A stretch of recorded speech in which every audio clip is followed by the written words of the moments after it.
evening and good morning, everybody. I am here with Braden Hoeppner, Senior Vice President of Herschel. Thanks for being with me today. Yeah, thanks for having us. Excellent. So tell me a little bit about yourself, Braden. You work for Herschel. I mean, I think probably everybody has a bag from Herschel sitting beside them in their living room right now. Where did it start? Take us back. How did you get into being the SVP of Herschel? Yeah, it's a great question. I've had the pleasure of working with a handful of different brands in the Vancouver area. I think where the marketing career all started was I was working at TELUS in early days of web analytics and sort of data, and just as a business analyst pulling reports for people. But I had access to this tool that no one else really had, which at that time was enterprise level web analytics software. There was no Google Analytics. It wasn't free for anyone. Right. You had to pay.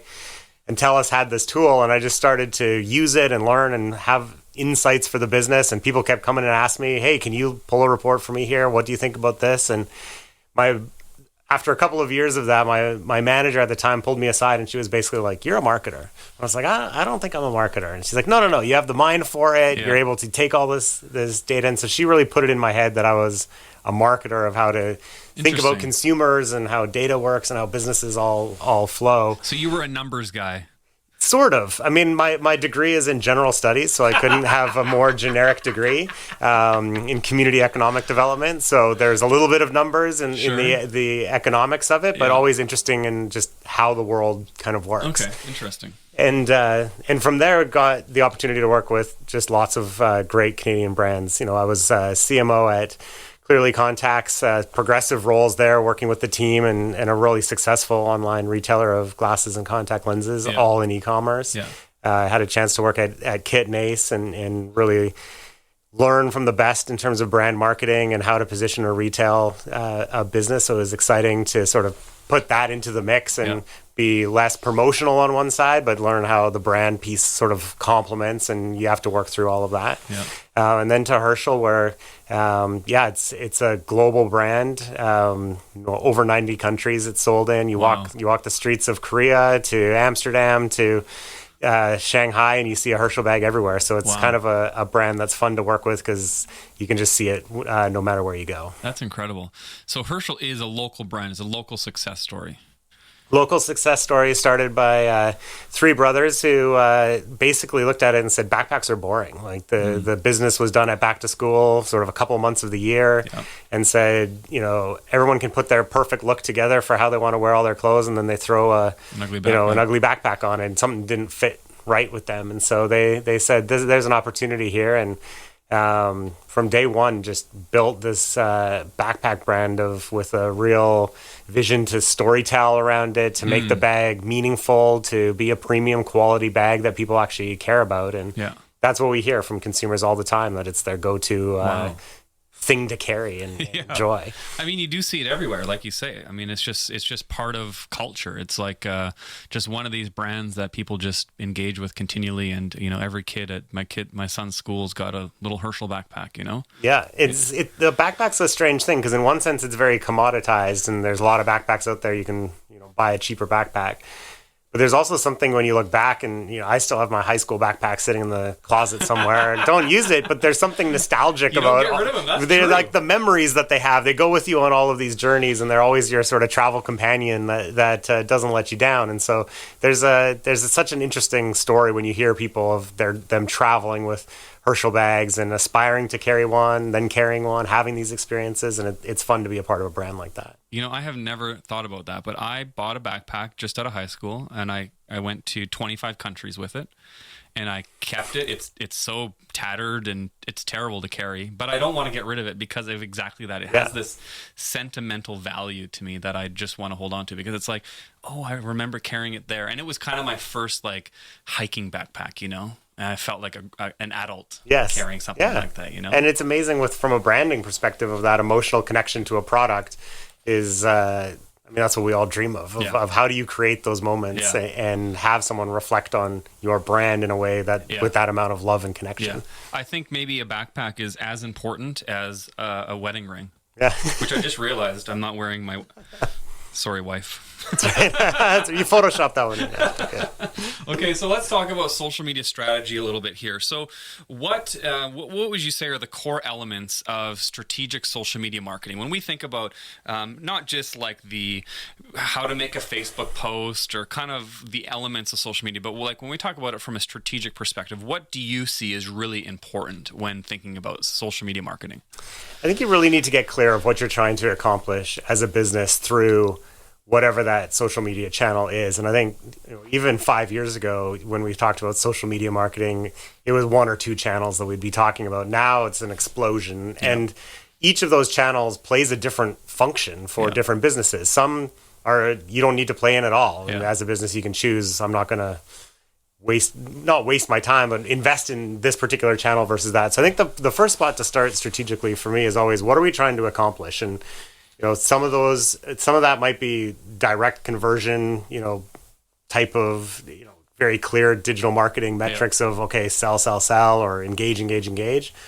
Sometimes you might want to throw those metrics out the window and say, this is just a platform to demonstrate what and who we're all about. Right. And if some people don't like that, that's okay. And my engagement might not be as high as I want it to be, but I'm also learning, is who I think we are and what we're trying to put into the world actually resonating or not, and sort of using that platform as a way of learning. So I think it's way more complicated today than what it was before. But in one sense, it gives you the luxury of stepping back for a minute and saying, what are we using the channels for the purposes that we think that we have an advantage to use them for? Yeah. So you're kind of talking about like, what are your goals and objectives with that channel or that campaign or whatever it is. Yeah, and I think exactly. And you can start at multiple places. So you might say, well, what's my goal for a channel, Instagram, for example? And just start there and try to build a strategy around it. You also could start with a campaign and say, what's the strategy with the campaign? And is there an appropriate channel to deliver this content to that is most aptly created for that? I mean, I think especially with the evolution of Snapchat and TikTok and faster, shorter videos and more playful content than perfectly curated. Yeah. Some campaigns aren't going to lend themselves to any sort of extension onto those platforms. Right. And I think over the course of the years, I've seen companies struggle with trying to then deploy that campaign into every single channel and becoming overwhelmed with the amount of content creation that's required. And I think if you take the steps back and say, well, do I really need to be playing there or playing there? And what's the advantage or disadvantage? Then to really think that through and make the decisions of what's going to give you the best bang for the buck and best, return for your capabilities. So if I understand what you're saying maybe don't be on every social channel. Cut out a bunch of them because maybe your company's too small or maybe it's not even maybe your target is not actually on TikTok or whatever that is. Because I do think there's a pressure for brands to like be on every channel. Yep.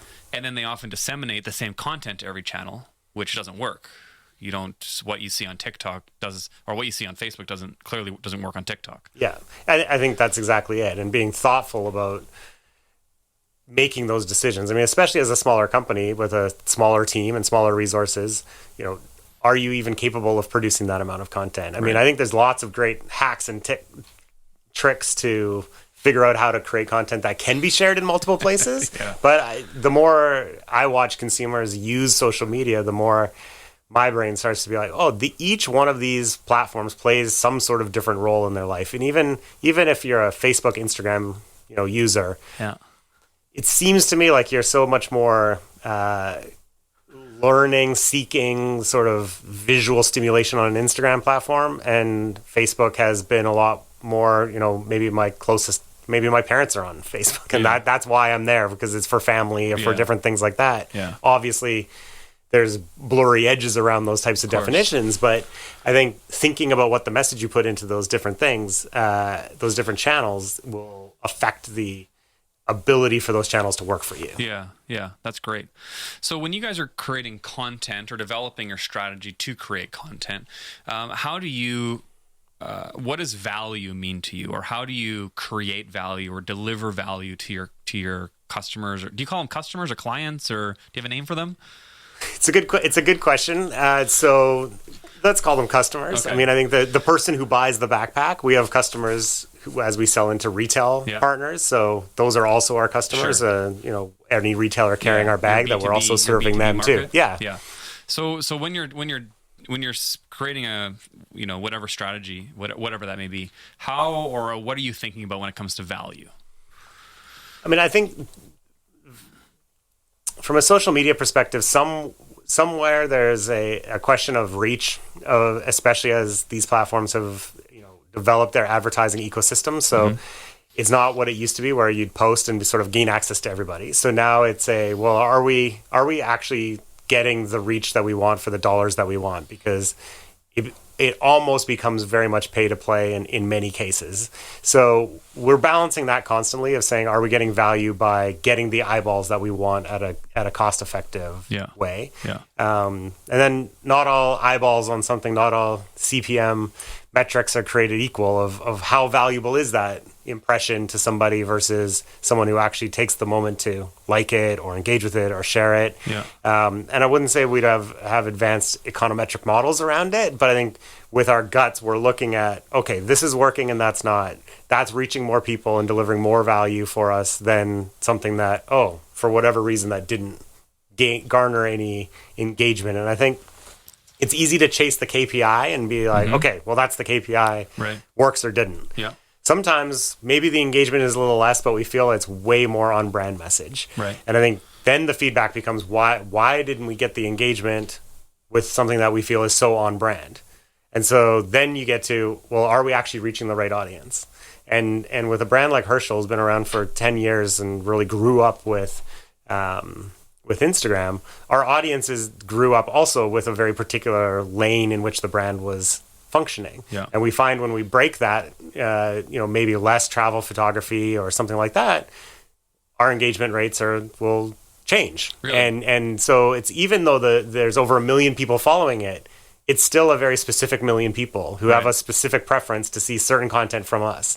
So when we want to push them into a different direction, it's a challenge for us to figure out, well, the KPI might not show, well, that's the best post we've ever done, but it's much more on brand of where we're going or future looking or starting to affect the market in the way that we want Herschel to be seen. So we're going to work at establishing how do we get that message to resonate in that area. So since, your followers have kind of an idea of what your brand is, and does that limit new product development? Because there's, maybe, is there, this is what they want. And if we go beyond that, we've moved, out of our product line and they may not be interested in, I mean, you guys do hats, you do a few different things beyond bags. I don't think it limits our innovation, but it makes it, that extension is always a challenge. Yep. And so I think the way we talk about it is often like, do we have permission as a brand to go to that category? Permission. Has there been consumers that have asked for it? Is there a reason for that extra product line to exist?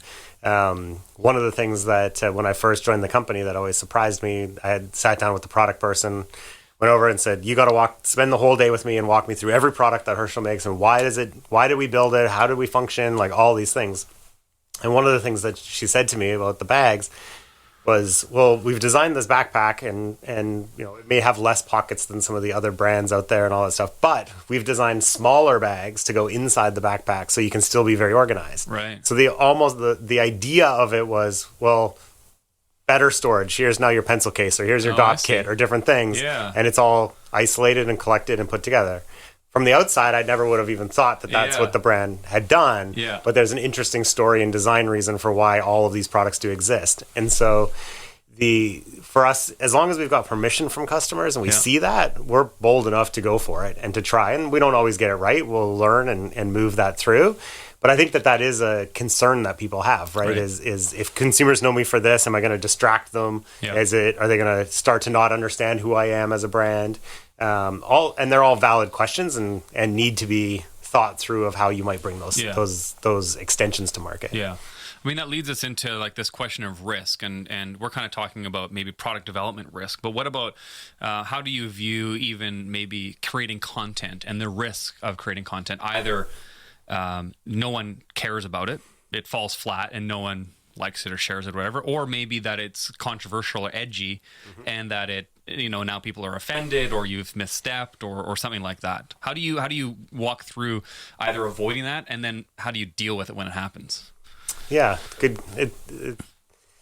It's interesting. I think so. We're just coming, as we're recording this, we're a few weeks into the Black Lives Matter response, and certainly an interesting time for brands to try to figure out to navigate. Yeah. So, on one sense, from a Herschel perspective, we made a social post, and we know that we've got lots of work to do on it, and it basically said, yeah, we stand with everyone. This is what's happening in the world isn't right. And then we went quiet as we've sort of reflected internally and are getting our house in order of what are the things that we need to do. But we went dark for 3 weeks. That I don't think we've ever gone dark for 3 weeks on no posts. Oh wow, quiet on Instagram. And I think everyone is like, we've sort of reemerged now with a few stories that we started to tell.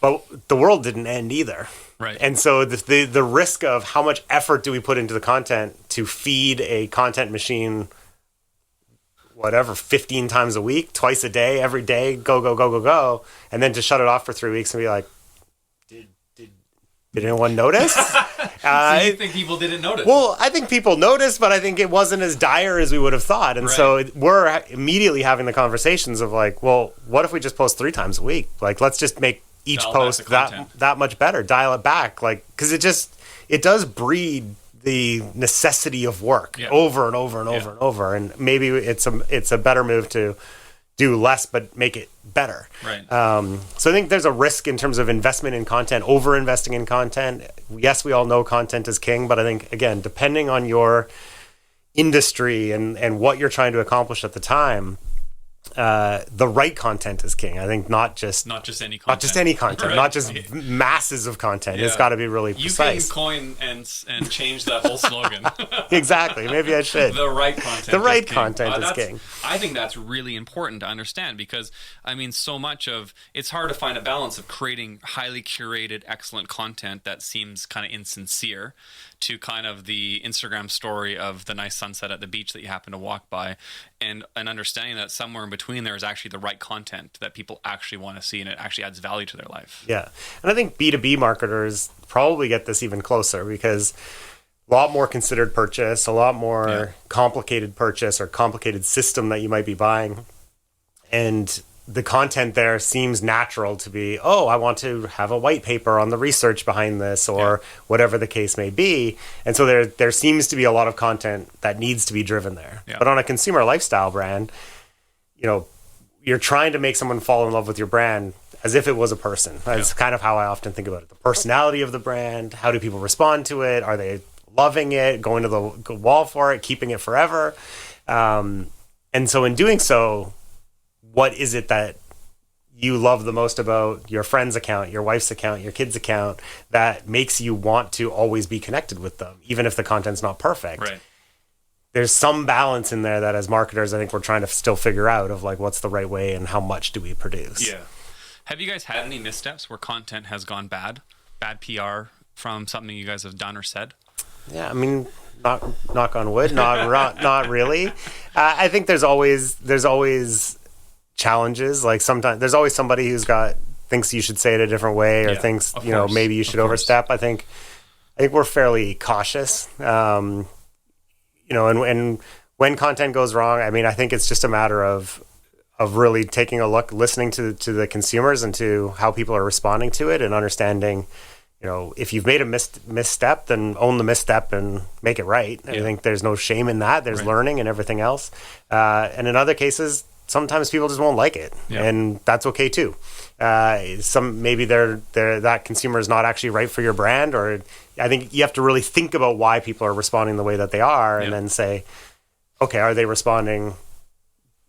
What does my response need to be? Right. And certainly respecting everyone's opinions, but then also understanding, like, not everybody likes me as a person, or not everyone likes everything that I do. And therefore, as a brand with personality, with a standpoint, you might actually want to wade into those conversations just because you have a point of view that is just to contribute to what the dialogue happens to be. Yeah. So I'm going to ask you kind of 2 questions. One is, first of all, does Herschel have a social media strategy specific for social media? Secondly, like if you do, like, or do you? Maybe I should ask that first. We do. We certainly do, and it's always an evolution. Okay, so we're in the midst right now of really sitting down and rethinking a lot of what we're doing there. So we currently have one, and then it's always in evolution. Yeah. A working document. Yes. So how do you go? Like, can you walk us through the steps of like, okay, you're like, okay, team, we need a new social media strategy. What then happens? Yeah. So we've really been spending time looking at the brand strategy first. So where we'll start is, who are we as a brand? What do we stand for? What's our voice? What's the way in which we want to present ourselves to the world visually and in the written word? And that will then feed into our social media strategy. So for us, Instagram is king. That's really where everything starts. Lots of campaigns for us start purely by thinking about Instagram. So it's woven into our communication strategy as a whole. But when we sit down and say, okay, well, what's our strategy for the season? It'll juggle between, as we look at the year, what elements of the brand do we feel like we need to strengthen or have reemerge or clarify? And that'll really come from some research that we might have of consumers saying, this about our brand. And we're like, well, we really wish they could move 10 degrees to the right. Yeah. So let's build content that tells the consumer that our brand is 10 degrees to the right. Yeah. And get them, on that track that we want them to be on. And so could that be like, you're not as fun as they want you to be, or the style of the product, or like what do consumers sometimes say that they want you to change? Well, so in the backpack market, it's more people will associate Herschel with quality. That's great. We never don't want to be associated with quality. Yeah. But for a period of time, we were like, we want to be associated with travel. And right. we saw in backpacks, the travel lane was actually white space as competitors. No competitor was really winning travel. Okay. Lots of people in adventure, the mountaineering, not a lot of people on travel. Yeah. And so we said, there's an opportunity here to move our brand into a position where travel became the central theme because no other brand is owning that inside of our space. And so then the travel content would start to emerge. So.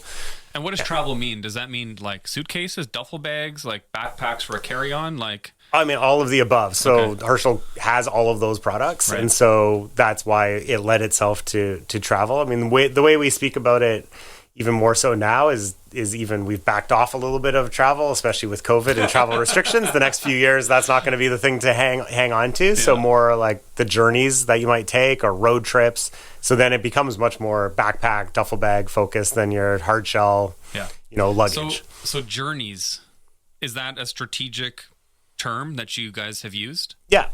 So what's the difference between journey and traveling? Well, I should ask you that. What would you say the difference is? Well, I'll answer the question. Sure, you can ask me a question. Yeah. I mean, I think that a journey could be anything. I think a journey is part of traveling, but I'm going to take...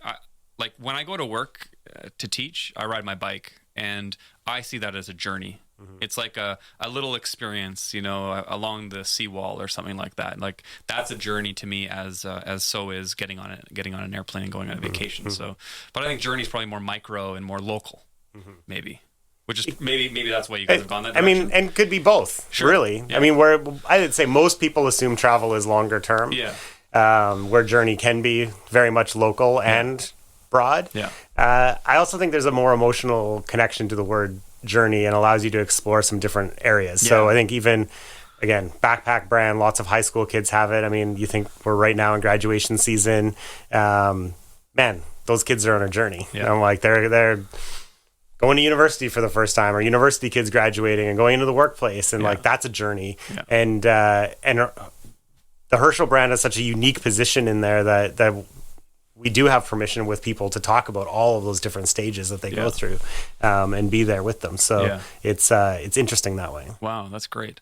Do you guys have are you trying to make the world a better place in any way? Is there we have a social motive here, or we care about the environment in this way? Is that part of the conversation for Herschel? It's part of the conversation, but probably underdeveloped. Okay. I think the more close mission of the business sort of is less corporate responsibility sort of side and more around culture and engaging with culture. So I think we'd like to celebrate music. We like to celebrate art, depending on different artists that we work with, both living and older through licensees. We want to celebrate those artists on print and pattern on the backpack. So we really see a large part of how do we insert the brand into cultural moments and cultural places and bring that to the category. Yeah.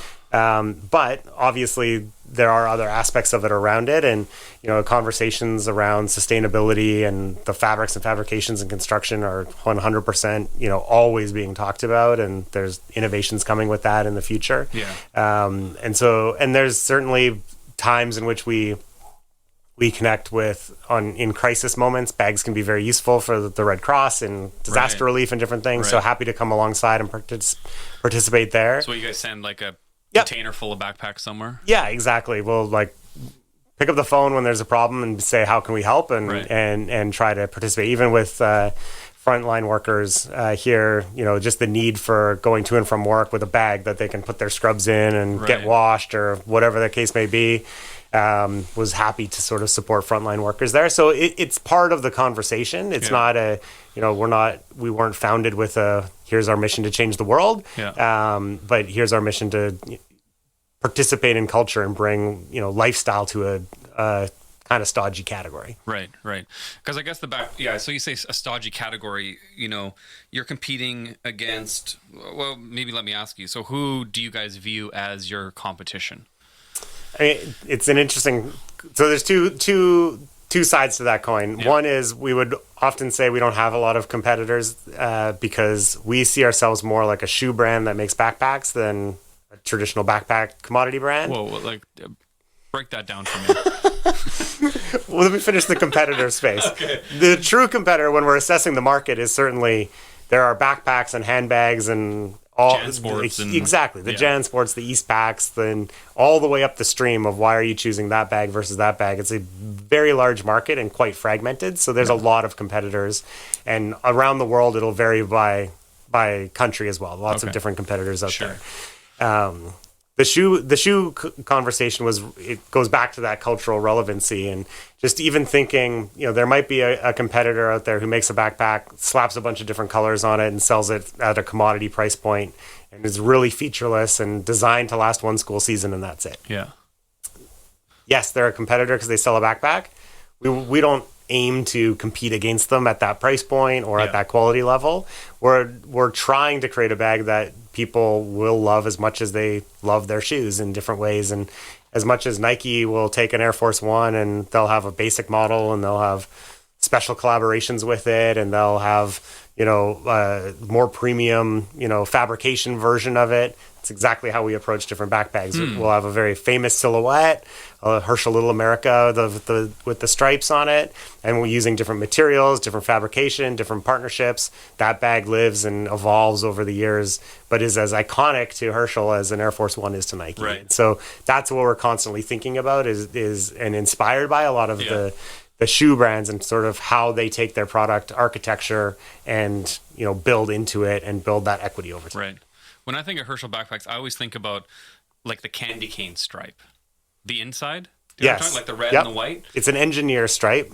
Stripe. Yeah. So the Herschel train engineer. Yes. So Herschel is an actual place in Saskatchewan where the family homesteaded originally when they came to Canada. Oh, wow. Okay. And the grandfather of the founders was a train engineer. And so when they were looking for the lining of the backpack, the red and white stripe is a reference to an old train engineer hat and pattern. That's where the sizing of the lines and everything came by. And you're right. That's very iconic to Herschel. I love that you're dropping we're a shoe company now all of a sudden that doesn't make shoes, and now you're making trains, and that's great. I think this has been super interesting to hear about a little bit about the history of the brand and also understanding some of the strategic steps that you guys make.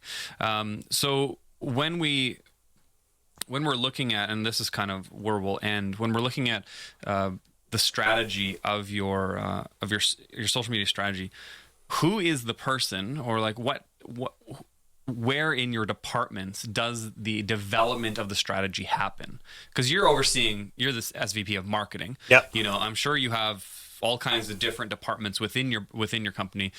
Who are the people? Like, what are their titles? Who's doing this kind of stuff? Yeah, so we have the team that sort of manages the social media lives under what we call brand experience. And so that is content, copywriting, social media, PR, and communications. They're really managing the strategy of social media, where we talk, how we talk, what it needs to look like. And the reason we call it brand experience, that title lives in a few different places and may look different in different businesses, but we really looked at it and said, we want this group of people to own that. When we ask a consumer how would they describe Herschel, we would call that experience, brand experience. We want them to be able to describe it in particular ways, and are we creating the content that allows them to do that? Yeah. And so that group has a very specific function of that content creation and social and PR, but also a wider purview of really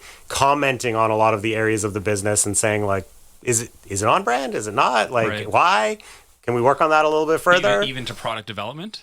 I mean, certainly there's a voice at product development, but the founders are so involved in product development and in marketing that it sort of ladders up and back down, as opposed to sort of horizontally saying, over there. So when it comes to developing strategy, is to have a voice at that table, are you a manager, a supervisor, a director? Like, how high up on the hierarchy does one get before they can be involved in making strategic decisions for social media? I mean, I would say our social media manager is he's the guy that's scheduling the posts as well as developing strategy, along with a director level and myself. Yeah. And so, and founders. So, I mean, we're social media is a big, important part, and there's lots of voices at Herschel. But I would say in my experience, the strategy is usually done with a social media person. Yeah. Call them a coordinator, specialist, manager, director, depending on the organization, along with a brand, content person, and then, probably the senior most marketer in the business, looking at it and saying, what are we using that channel for? How are we making the most out of it? That's great. That's super helpful. Excellent. I've really enjoyed speaking with you today. Thanks so much for being with us. Yeah, happy to. I've learned a lot, and I think I might go out and buy a backpack today. All right. The store's open in Gastown. The store's open in Gastown. Thanks so much, Braden. Thanks for being with us today. You bet.